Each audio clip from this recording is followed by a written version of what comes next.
as with building a store, what are the keys to success with building a pickup and delivery service? What have you found to be? Know your costs. Mhm, It's same for like drop-off service. Know your costs.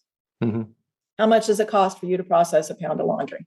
mhm, We have a elaborate spreadsheet with everything we can think of. How much does cost to run a machine per pound or per 10 pounds? Or they dissect it down to a load, if you will, 10 mhm, pounds. The cost for the vehicle, and not mhm, just the obvious costs of the fuel, but if I had to replace that van, mhm. that van's depreciating.